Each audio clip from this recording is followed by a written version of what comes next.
चीजें कैसी चलती है मार्केट में और क्यों हम यहाँ पे फंस जाते हैं।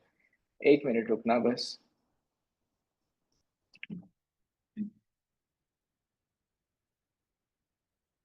व्हाइट बोर्ड दिख रहा है मेरा?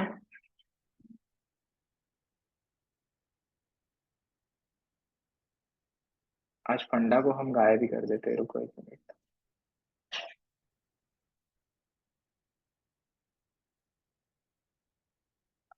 ये देखो, इस चीज को थोड़ा सा समझ लो। ये है हम, एक इंडिविजुअल ट्रेडर जो इंटरनेट पे सारी चीजें देखता है। राइट, इंटरनेट पे सारी चीजें देखता है, पैसे को देख के अट्रैक्ट हो जाता है। इंटरनेट पे क्या ही दिखाता है? Money, lifestyle. राइट, ये सारी चीजें इंटरनेट पे फ्लेक्स होती रहती है। इन सारी चीजों को देख के हम क्या कहते हैं कि अरे भाई ने कैसे पैसे कमाए? ट्रेडिंग करके। राइट। ट्रेड कहाँ पे करता है बंदा? फॉरेक्स में करता है। चलो, फॉरेक्स में क्या चलता है? Technical, fundamental. अब हमारा सबसे बड़ा कट कहाँ पे हो चुका है? फंडामेंटल पे कट हो चुका है, मतलब हमारी जेब कट हो चुकी है। ठीक है। पिछले 2 साल से आप जिस भी सिचुएशन में स्टक हो चुके हो, या फिर आपने जहां कहीं पे भी क्लासेस किए हैं, वो उन्होंने क्या सिखाया आपको? फंडामेंटल ट्रेडिंग क्या होता है? 1 मिनट के अंदर 100 100 200 200 पीप की कैंडल बनती है, हम उसी कैंडल के अंदर ट्रेड करेंगे। पूरे दिन का प्रॉफिट हम वहां पे कमाएंगे और बाहर आ जाएंगे। ये गिमिक आपको दिखाया। ये गिमिक आपके पास क्यों आया? इस फंडामेंटल ट्रेडिंग की जो प्लेस है वो आपके दिमाग में क्यों बनी? क्योंकि आपके पास पूरी इंफॉर्मेशन नहीं है। क्योंकि फॉरेक्स मार्केट आपके लिए पूरी तरीके से नया है, तो सामने वाले ने इसका फायदा उठाया आपका। राइट। हर किसी का व्यापार हर दूसरे की कमजोरियों पे चलता है। That's the truth of business. इसका मतलब यह है कि हम जब बीमार पड़ते हैं तब हम किसी डॉक्टर के पास चले जाते हैं। अगर हम खुद को एनालाइज करके, खुद को डायग्नोज करके खुद ही दवाई ले लेते तो दुनिया भर में डॉक्टर नहीं होते। अगर हमें कहीं पे जाना है तो हम गाड़ी से चले जाते हैं। गाड़ी कौन बनाता है? इंजीनियर बनाता है। हम गाड़ी नहीं बना सकते, इसलिए इंजीनियर का बिजनेस चल रहा है। हम खुद को डायग्नोस या फिर ठीक नहीं कर सकते, इसलिए डॉक्टर का बिजनेस चल रहा है। And that's how businesses work. और हम सबको पता है कि बिजनेस इसी तरीके से काम करते हैं। इसका मतलब ये नहीं है कि हम हर एक जगह पे खुद को कम देखें या फिर हम खुद को नॉलेज रखे ही ना। यहाँ पे एग्जैक्टली होता क्या है कि जब कभी भी हम मार्केट पे कोई चीज देखते हैं कि भाई कोई ट्रेडर ने $20,000 $50,000 का प्रॉफिट कमाया, तो उसके पहले थोड़ा सा बैक टेस्ट भी कीजिए। उस पर्टिकुलर इंसान को थोड़ा सा जानने की कोशिश कीजिए कि वो कितने सालों से मार्केट में है। क्या ये सच हो सकता है या नहीं? वो कौन से बेसिस पे वो ट्रेड कर रहा है? वो क्या बता रहा है? वो उसके वर्ड्स एंड एक्शंस मार्केट में मैच करते हैं या नहीं? इन सारी चीजों की इंफॉर्मेशन हमारे पास होना बहुत ज्यादा जरूरी है। फंडामेंटल एक प्रकार का गाजर है। ठीक है। जो हमें दिखाया जाता है कि भाई फंडामेंटल ट्रेडिंग में बहुत ज्यादा वॉलेटिलिटी होती है, वहां पे हम ज्यादा वेट नहीं करना पड़ता, वहां पे प्रॉफिट तुरंत बन जाते हैं। बट भाई नुकसान भी तो तुरंत हो जाता है वहां पे। एंड फंडामेंटल के लिए जितना एक्सेस हमारे पास होना चाहिए, या फिर जितनी चीजें हमारे हमें इंफॉर्मेशन होनी चाहिए, उतनी चीजों का एक्सेस हमें इजीली नहीं होता। राइट। तो यहीं पे बंदा फंस जाता है और सामने वाले का शटर ओपन हो जाता है। राइट। सामने वाला वहां पे फिर हमसे पैसे लेता है, दे दो मुझे 60,000 रुपए, मैं आपको 1 साल में ट्रेन कर देता हूँ। राइट। ये चीज है। भाई हमारे लिए क्या दिख रहा है? हमारे लिए टाइम और प्राइस। चार्ट पे क्या दिखता है हमारे? यहाँ पे टाइम रहता है और यहाँ पे प्राइस रहता है। हमें बस इन दोनों को ही समझना है, दैट्स इट। बस इन दोनों को ही समझना है, इसके आगे पीछे कुछ नहीं है। इसके आगे पीछे कुछ नहीं है। अगर इसके आगे पीछे कुछ होता जो कि हमें जानना जरूरी है पैसा कमाने के लिए, तो हमें वो चार्ट पे दिख जाता। जितना भी हमें आंखों के सामने दिख रहा है उतना ही सफिशियंट है। बस दो कैंडल्स के बीच में जो भी कुछ पिक्चर बन रहा है, या फिर प्राइस एक्शन कर रही है, या फिर मार्केट जो स्ट्रक्चर बना रहा है, वो स्ट्रक्चर समझने के लिए टेक्निकल्स का नॉलेज होना इंपॉर्टेंट है। टेक्निकल्स का एक बार नॉलेज आ गया आपको, फिर उसको आप इम्प्लीमेंट करके देखो, प्रैक्टिस करके देखो। वो जो डायग्राम्स है वो एक बार आपके आंखों में बैठ गए, तो फिर आपको समझ में आता है कि भाई टेक्निकली मार्केट कैसे वर्क करता है। फंडामेंटल की, मैं फिर से कह रहा हूँ कि फंडामेंटल को दिमाग से निकाल दो। फंडामेंटल बेस्ड ट्रेडिंग अगर आपको कोई सिखाने की कोशिश कर रहा है तो वो आपको सी बनाने की कोशिश कर रहा है, ठीक है। अब आप मतलब समझ जाओ। और इसका शिकार मैं भी बन चुका था, बट समय रहते मेरे को थोड़ा सा अकल आ गया, और फिर मैंने अपना रास्ता बदल दिया और फिर मैं सही रास्ते पे चला गया, ठीक है। हाँ, चतुर चतुर, एग्जैक्टली। तो वो आपको चतुर बना रहा है। चतुर रामलिंगम, याद है क्या आपको?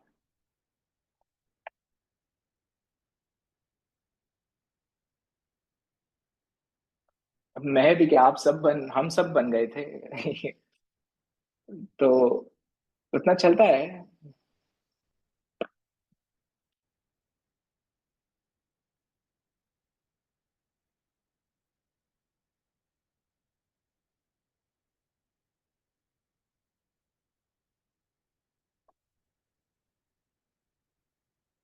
बन बन के ही सीखा जाता है, एग्जैक्टली exactly।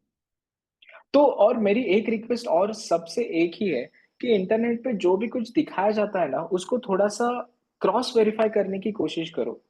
मतलब जो भी आप लाइव, अब मुझे पता है कि बहुत सारे यूट्यूबर्स लाइव आते हैं यूट्यूब पे, और उनके ट्रेड्स चलते रहते हैं। आपके आंखों के सामने वो एनालिसिस करते हैं एंड वहां पे प्रॉफिट जनरेट करते हैं, विच इज वेरी नाइस, ठीक है। प्रॉब्लम क्या आती है पता है? कि एनालिसिस पूरी दुनिया करती है।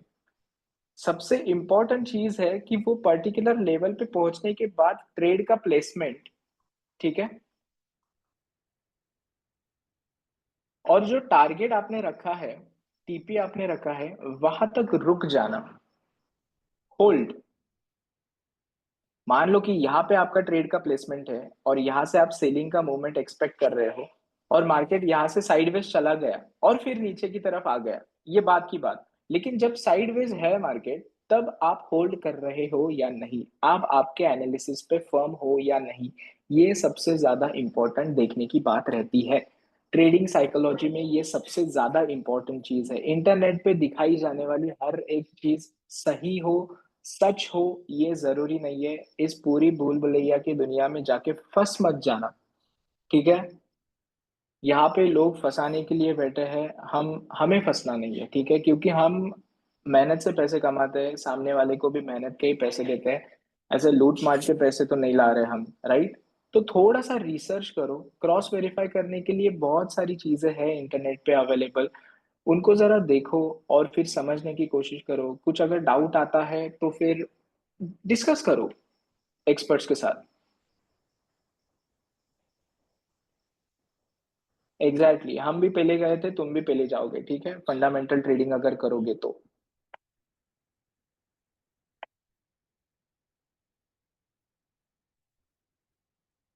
इन सब के पीछे मत भागना।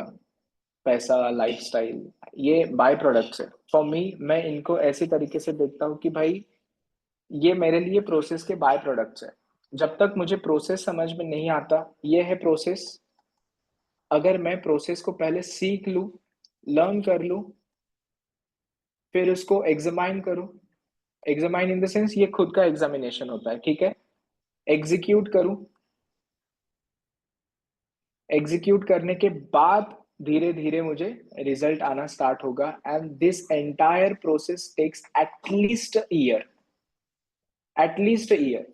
एक साल आप मान के चलो कि आप यहाँ पे प्रोसेस लर्निंग में ज्यादा कुछ प्रॉब्लम नहीं है। एक डेढ़ महीने का खेल है, 1.5 मंथ सफिशियंट है। उसके बाद आता है कि उसको इम्प्लीमेंट करना और खुद के साथ ऑनेस्ट रह के मार्केट से रिजल्ट एग्जीक्यूट करना, या फिर रिजल्ट खुद को डिलीवर करना। और फिर एक बार आपको कॉन्फिडेंस आ गया within year, then sky is the limit for you. Market में वो हर एक चीज पॉसिबल है जिसके बारे में हम सिर्फ इमेजिनेशन में सोचते हैं। वो प्रैक्टिकल में लाना बहुत आसान है, मतलब पॉसिबल है, आसान नहीं है, पॉसिबल है, ठीक है। बट उसके लिए जो मेहनत करनी पड़ती है, और मार्केट में पैसे का खेल सेकेंडरी है। मार्केट में सबसे इम्पोर्टेंट चीज है, खेल है हमारी psychology. Psychology is the most important thing in the market. Analysis सभी लोग करते हैं, बट बस according to that analysis trade में खड़े रहना सबसे इम्पोर्टेंट है, ठीक है। वो खड़े रहने आना चाहिए। खड़े हम तभी रह पाएंगे जब हमारी लॉट साइज लिमिट में हो। हमारा बीपी तब हाई होता है जब हम अपने हैसियत के बाहर की लॉट साइज से ट्रेड करते हैं। आए अकाउंट में $1000 लेके और स्टैंडर्ड वन का लॉट प्लेस किया, भाई छोड़ ही दो फिर। ये हार्ट के 4 चेम्बर अलग अलग दिशा में ब्लड पंप करना स्टार्ट कर देते हैं। इससे अच्छा थोड़ा प्रैक्टिस करो। 0.01, एक चीज आप हमेशा दिमाग में रख के चलना कि 0.01 is not to make a money, it just to practise. 0.01 से हम प्रैक्टिस कर सकते हैं, दैट्स इट। 0.01 से हम हमारे सपने पूरे नहीं कर सकते, ये अब सबको पता है। तो पूरी जिंदगी भर हम 0.01 के लॉट पे नहीं रह सकते, that is for sure. But 0.01 पे प्रैक्टिस करने के बाद जो कॉन्फिडेंस आएगा हमारे ऊपर, वो सबसे ज्यादा इंपॉर्टेंट है। वो कॉन्फिडेंस, वो जो कॉन्फिडेंस है, वो कॉन्फिडेंस फिर हमें 0.10 पे लेके जाएगा, फिर हमें 1 पे लेके जाएगा, फिर हमें स्टैंडर्ड 10 पे लेके जाएगा। And from this we will start making money. यहां से हम पैसा बनाएंगे, बट पैसा बनाने के लिए जो कॉन्फिडेंस लगता है वो 0.01 से ही आएगा। तो अगर आपके पास अभी भी कॉन्फिडेंस नहीं है और ट्रेड प्लेस करने के बाद अगर आप उसको बार बार देखते हो, अब मेरे जैसा बंदा अगर बार बार देखे तो वो अलग बात है, क्योंकि मेरा काम ही है वो। मतलब मैं दिन रात मार्केट के सामने ही बैठा रहता हूँ। लेकिन अगर ये आपके लिए सेकेंडरी चीज है, अगर आप ये चीज सीख रहे हो, तो सबसे इंपॉर्टेंट चीज आपके लिए ये है कि इस ट्रेड को आप बार बार ना देखें। इनिशियल फेज में देख सकते हो, लर्निंग कर्व जो आपका चल रहा है, जहां पे आप सीख रहे हो सारी चीजें, वहां पे आप इन ट्रेड को ऑब्जर्व करो, उसमें कोई प्रॉब्लम नहीं है। एक बार आपका कॉन्फिडेंस 2 स्टेप ऊपर चला गया ना, फिर आपको इस ट्रेड को नहीं देखना है। हाँ, मैंने ट्रेड प्लेस किया, मैंने यहाँ पे स्टॉप लॉस प्लेस किया, मैंने यहाँ पे टारगेट प्लेस किया, जो होगा वो देखा जाएगा। That shows that you are not emotionally attached to your trades, right. आप इमोशनली आपके ट्रेड्स के अटैच नहीं हो, पैसे से अटैच नहीं हो। एक बार वो चीज आ गई तो फिर sky is the limit for us. तो वो चीज मास्टर करो, ठीक है। जो पुरानी जो चीजें हैं, जो चीजें आज तक हम सीखते आए हैं, उन चीजों को भूल जाओ। भूल जाओ इन द सेंस, उसमें से जो भी कुछ अच्छा है वो बस पास रखो। और जितना भी आपको नहीं अच्छा लगा या फिर आपके लिए काम नहीं किया, उन सारी चीजों को भूल जाओ, उन सारी चीजों को डिलीट मार दो। क्लियर है। वैसे देखा जाए तो मतलब कुछ ऐसा इसमें रॉकेट साइंस नहीं है। एक एक नजरिए से अगर आप शांति से बैठ के अगर इस प्रोसेस को समझोगे ना, तो कोई रॉकेट साइंस नहीं है, इसको बस एक प्रोसेस के जैसे समझो। इसको हम आते हैं यार इंटरनेट पे देख के, चलो $100 डाले मैंने, आज के दिन में 200 करूंगा, ये बंदे ने दिखाया मैंने 200 किया है, चलो मैं भी करने की कोशिश करूंगा भाई। बट उतना एक्सपीरियंस है क्या, उतना नॉलेज है क्या? नहीं। जैसे एक एक सिंपल सा एग्जांपल मैं हमेशा देता रहता हूँ कि भाई हम जैसे ही डिग्री के लिए जाते हैं कॉलेज में, तो तुरंत हम जॉब एक्सपेक्ट नहीं करते ना भाई। हम पहले डिग्री कंप्लीट करते हैं, डिस्टिंक्शन से पास होते हैं, फिर हमारे असाइनमेंट्स, फिर हमारे एग्जाम्स एंड फिर हमारे प्रोजेक्ट्स। वो सारी चीजें कंप्लीट हो जाने के बाद एक उम्मीद रहती है कि मुझे मार्केट में जाके जॉब मिले। ऐसी सारी प्रोसेस से हम जब गुजरते हैं, तब हमें अगर जॉब मिलती है तो हम बहुत खुश हो जाते हैं। भाई मैंने 10 लाख रुपए डाले, मुझे जॉब मिली 40,000 की। 40,000 भी मैंने बहुत बोल दिया, बट चलो, मुझे जॉब मिली 40,000 की, आई एम हैप्पी। थोड़ा सा ये सोच के देखो कि 40,000 से आपको कितना साल के लिए जॉब करना पड़ेगा ताकि आपका जो रिटर्न ऑन इन्वेस्टमेंट है वो वापस आ जाए, एटलीस्ट प्रिंसिपल अमाउंट। 10 लाख जो हमने इन्वेस्ट किए हैं वो वापस आने के लिए एटलीस्ट 2.5 से 3 साल लगेंगे आपको। अगर आपकी सैलरी एज इट इज आपके जेब में रहती है तो। अगर जॉब के लिए आप अपनी नेटिव प्लेस को छोड़ के कहीं और जाते हो, तो रेंट, खाना पीना, सर्वाइवल, ये सारी चीजें 40,000 में बचता है 5,000। और अगर आपको थोड़ा पार्टी वार्टी करने का शौक है, तो फिर कुछ नहीं बचता। 40,000 में कर्जा बढ़ जाता है 10,000 का, क्रेडिट कार्ड का बिल एक्स्ट्रा का ऐड हो जाता है। ये सारी चीजें चलती है भाई। और फिर ये सब कुछ करने के बाद मार्केट में हम एंटर करते हैं, 2 महीने में ही हमें सब कुछ आ जाए ये एक्सपेक्ट कर रहे हैं, तो फिर वो मार्केट की तौहीन है। तौहीन इन द सेंस डिसरिस्पेक्ट। हम मार्केट को रिस्पेक्ट नहीं कर रहे, राइट। थोड़ा सा स्टेप बाय स्टेप, बहुत सारी चीजें हमें अभी तक पता नहीं है, ये मान के चलो और उनको पता करने की कोशिश करो। एक बार आप इस प्रोसेस से गुजर जाओगे ना, ये देखो ये प्रोसेस जो मैंने आपको यहाँ पे बताया है ना, तो जब आप इसको एग्जीक्यूशन में लग जाओगे ना, तब आपके सामने एक पिक्चर खड़ा होगा। कैसा पिक्चर? आपने, हम सब ने एक हॉरर मूवीज में वगैरह देखा होगा, देखो कि भाई, या फिर कोई ऐसे ही मूवी कि भाई एक लड़की रहती है जिसके पीछे दो चार गुंडे पड़े रहते हैं, और उसको ऐसे ही किसी एक सुनसान जगह पे एक बंद पड़ी हुई गाड़ी मिलती है। वो लड़की क्या करती है, उसके पास गाड़ी की चाबी तो है नहीं, वो लड़की क्या करती है, वो स्टेयरिंग के नीचे से दो वायर खींचती है, वो वायर एक दूसरे को कनेक्ट करके गाड़ी को स्टार्ट करने की कोशिश करती है। पहले झटके में स्टार्ट नहीं होती, दूसरे झटके में स्टार्ट नहीं होती, तीसरे झटके में नहीं होती, चौथे अटेम्प्ट में वो स्टार्ट हो जाती है। But first second third attempt में क्या होता है, तो वो करंट एस्टेब्लिश्ड होता है, राइट? कि भाई जो वायर कनेक्ट कर रही है, तो वहां पे थोड़ी चिंगारियां वगैरह उड़ने स्टार्ट हो जाती है, राइट? इसका मतलब क्या है कि वो दो वायर में कनेक्शन स्टार्ट हो रहा है, वो वायर में करंट एस्टेब्लिश हो रहा है, देन फोर्थ अटेम्प्ट में वो चीजें एग्जीक्यूट हो जाएगी, वो चीजें, वो गाड़ी स्टार्ट हो जाएगी। एग्जैक्टली वही प्रोसेस आपका यहीं पे भी काम करने वाला है। फर्स्ट अटेम्प्ट में कुछ नहीं होगा, सेकेंड अटेम्प्ट में थोड़ा सा करंट पास होगा, थर्ड अटेम्प्ट में चिंगारी निकलना स्टार्ट हो जाएगी, फोर्थ अटेम्प्ट में आपकी गाड़ी स्टार्ट हो जाएगी। और this entire process takes at least 6 to 8 months। धीरे धीरे धीरे आपको वो सारे डायग्राम्स आपके दिमाग में छपना स्टार्ट हो जाएंगे, आपको समझना स्टार्ट हो जाएंगे। एक बार आपको समझ में आ गया, फिर आपके ऑर्डर प्लेस होना स्टार्ट हो जाएंगे। एक बार ऑर्डर प्लेस होना स्टार्ट हो गया, शुरू शुरू में थोड़ा सा धाक धुक रहता है, थोड़ा सा हार्ट बीट ऊपर नीचे चलता रहता है। फिर एक बार आपको समझ में आ गया कि भाई मेरे लेवल्स को मार्केट रिस्पेक्ट करता है, आप होल्डिंग कैपेसिटी बढ़ाने की कोशिश करोगे। हाँ भाई मैं ट्रेड होल्ड करूंगा। एक बार आपकी होल्डिंग कैपेसिटी बढ़ गई, आपका फिर इंजन 0.01 से 0.02, इवेंचुअली 0.10 तक पहुंच ही जाएगा। एंड आफ्टर दैट बाकी के लॉट साइजेस तो है ही है।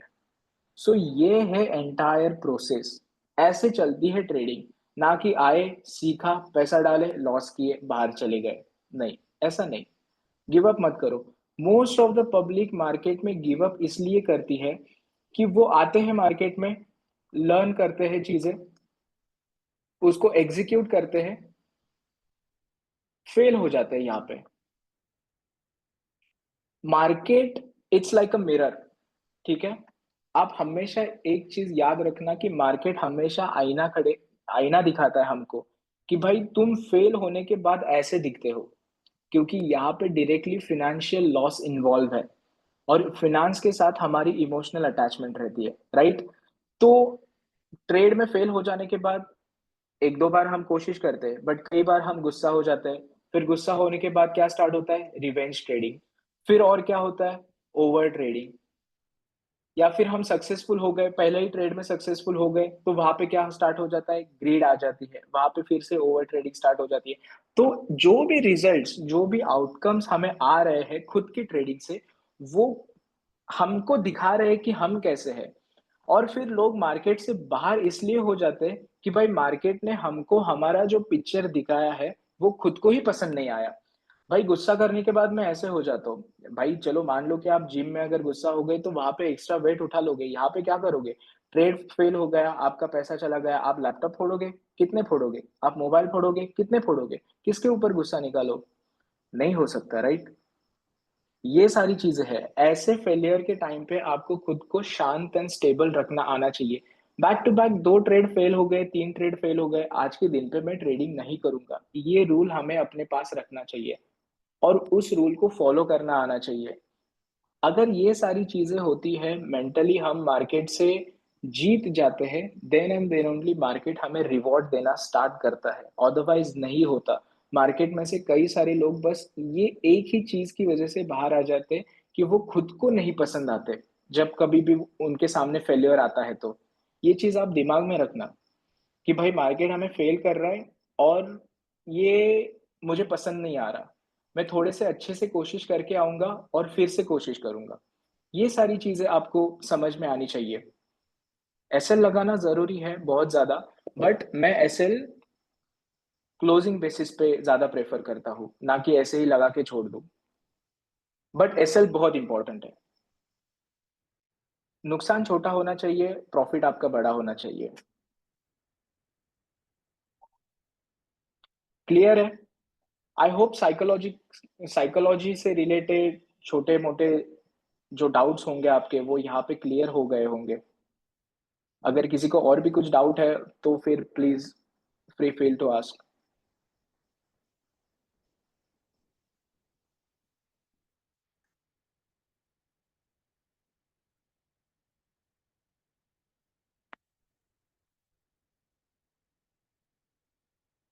ट्रेडिंग सीखो यार, it's a need of time. हम इसके बारे में भी कभी किसी और दिन बात करेंगे कि ये क्यों है वक्त की जरूरत ट्रेडिंग।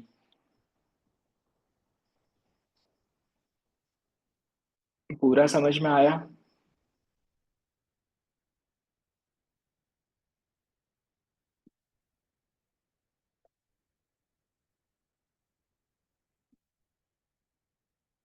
Most welcome.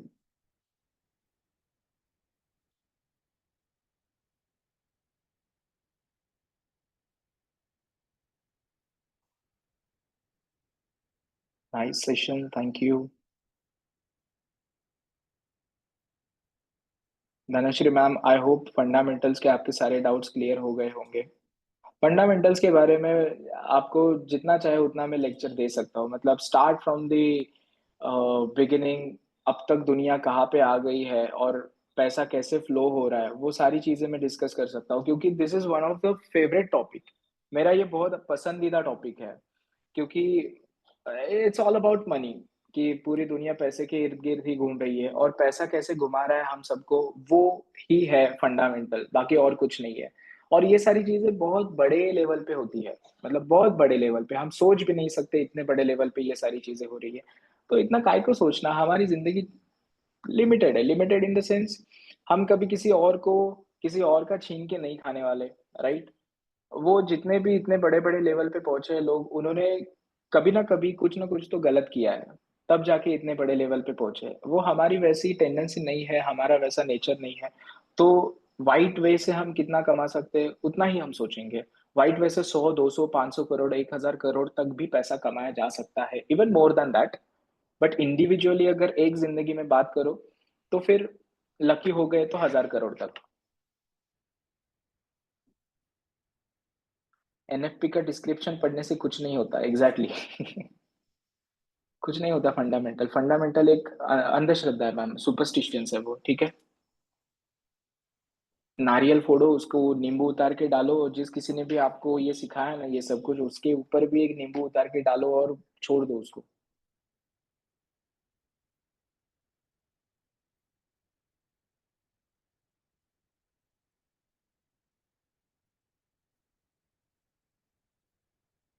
चलो फिर रुक जाते हैं हम यहाँ पे और मिलते हैं नेक्स्ट सेशन में।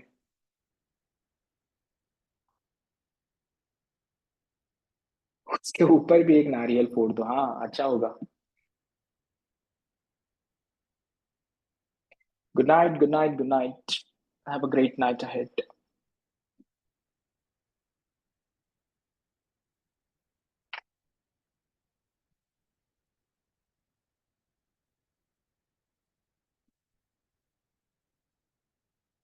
हाँ मैं कॉल करता हूँ आपको।